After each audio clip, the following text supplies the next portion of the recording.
जय हिंद सभी साथियों को प्रणाम। कैसे हो भाई? पहली पारी का आपका एग्ज़ाम हो चुका है जैसा कि आप सब साथियों को पता होगा। और सबसे जो बात मैंने आपको एक दिन पहले, आज से एक माह पहले मैंने आप सब साथियों को बताया था कि भाई जो साइंस और मैथ के प्रश्न है वो ज़्यादा पूछे जा रहे हैं। तो आप सब साथियों का मोटा मोटा जो एग्ज़ाम का जो एनालिसिस है वो मैं आप सबको बता देता हूँ कि साइंस मैथ के प्रश्न सबसे ज़्यादा आए हैं। और उसके अलावा हिंदी भी बहुत बढ़िया तरीके से पूछी गई है। बात आई करंट की, तो करंट के कुछ ज़्यादा प्रश्न नहीं पूछे गए हैं। जो अगर इन राजस्थान जीके की बात करें तो राजस्थान जीके का वेटेज बहुत ही कम रहा है।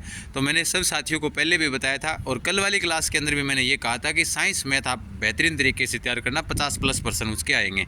जैसे प्रश्न विश्व जो भविष्य ऊर्जा शिखर सम्मेलन 2024 कहाँ आयोजित हुआ था, भारत जापान का 5वां जो धर्म गार्जियन युद्ध था वो कहाँ पर सैन्य अभ्यास हुआ था, तो हमने पढ़ा था राजस्थान के बीकानेर के अंदर हुआ था, है ना। संतोष ट्रॉफी के अंदर चैंपियनशिप कौन बना, ये भी हमने प्रश्न पढ़ा हुआ है।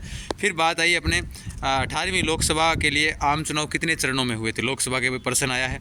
और मैथ के प्रश्न है वो तो बहुत ज़्यादा पूछे गए हैं, ध्यान रखना।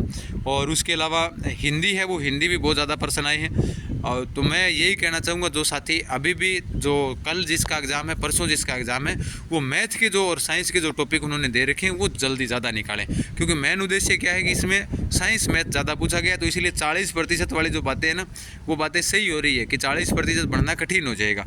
तो वैसे घबराने की तो कोई आवश्यकता नहीं है। उसके अलावा जैसे फसलों के बेमेल से संबंधित प्रश्न आया है, मैथ और साइंस है वो प्रश्न ज़्यादा है। जीके की तो मैं बात कर लेता हूँ आप सब साथियों के सामने। जैसे कौन सा देश दुनिया का दूसरा सबसे बड़ा मोबाइल उत्पादक देश बनकर उभरा है, करंट के रूप में आया है। एशियाई मैराथन चैंपियनशिप 2024 में स्वर्ण पदक जीतने वाले दूसरे भारतीय कौन बने हैं, है ना।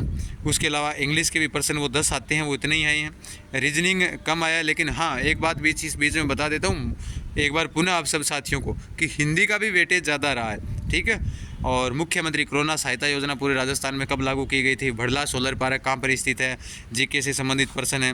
किस सभ्यता में मृतकों के आभूषणों के साथ दफनाते थे, तो आहड़ के अंदर दफनाते थे। कालीबंगा के अंदर भी ऐसे अवशेष मिले हैं, लेकिन दोनों ही ऑप्शन है इसके अंदर। योजना आयोग की स्थापना किसकी अध्यक्षता में की गई थी, है ना।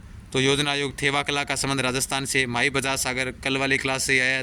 थेवा कला जलोढ़ मर्दा आपका कल वाली क्लास से ही अपना ये प्रश्न आया। तो मैंने जो प्रश्न आपको कल बताए थे मैराथन क्लास वाले, जो मैंने जीके का हिस्सा मेरे पास में था वो मैंने आपको वादा किया था, और वो सारा के सारा प्रश्न पूछे जा रहे हैं, ठीक है।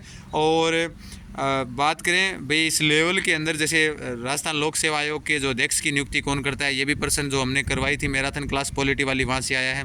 बिच्छियो लालर नौखिला शिखर राजस्थान में इनका संबंध किससे आता है, तो गीतों से, वो लोकगीतों से आता है। राजस्थान के कौन से देवता है जो हाथ में भाला लेकर एक सांप देवता के रूप में पूजे जाते हैं, ये भी प्रश्न यहीं से पूछा गया है। तो बहुत सारे प्रश्न हैं जो जीके के भी आए हैं, लेकिन ज़्यादा जो वेटेज रहा है हिंदी है, मैथ है और साइंस है। आप जो कल जिन विद्यार्थियों का एग्जाम है वो आप सभी साथी इन चीज़ों को ज़्यादा तैयार करें और थोड़ा सा पढ़ें। बाकी अपने को दिमाग के ऊपर ज़्यादा वजन लेने की आवश्यकता नहीं है, ठीक है। जीके का कोई प्रश्न ऐसा नहीं है जो बाहर से आए हैं।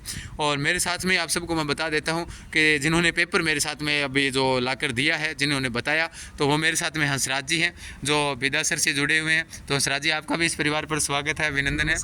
और हंसराज जी विदासर में कौन सा गांव है आपका sir? Girwar sir. Girwar sir से। तो हंसराज जी भी मेरे साथ में है। इनका भी अभी पेपर है, हुआ नहीं है, इनके भाई का पेपर था ये वाला जो अभी जो हमने पेपर जो हमारे सामने आया है वो इनके भाई का पेपर था। तो मैं आप सब साथियों को बता देता हूँ, सभी को बहुत बहुत शुभकामनाएं। फिर मिलते हैं दोस्तों, तब तक के लिए धन्यवाद। खमा गणी, राम राम सर।